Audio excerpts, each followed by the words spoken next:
Mér hefur oft fundist svolítið erfitt að prófa nýja hluti, bara þú veist eins og að fara á kaffihús og þú veist panta eitthvað annað. Þannig að mér fannst svona, ég er alls ekki hrædd við að prófa nýja hluti af því eitthvað svona, hey, ok, ég fór, þú veist, flutti til útlanda sjálf, var ekki með fjölskyldu minni eða vinum mínum, þú veist, maður byrjar svolítið bara upp og nýtt aftur og þá finnst mér svona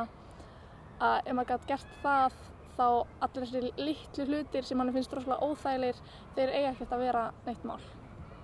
Ég var alltaf rosalega léleg í ensku þegar ég var yngri og síðan einhvern veginn varð ég aldrei góð bara af því að ég hélt aldrei að ég gæti orðið góð. Þannig að með því að fara út í skiptinám þá var ég bara eitthvað, heyrðu, ok, ég komst alveg í gegnum hálft ár þar sem að ég var að spjara mér á ensku. Þannig að ég svolítið svona kom með sjálfstraustið til að læra meira ensku, þannig að ég er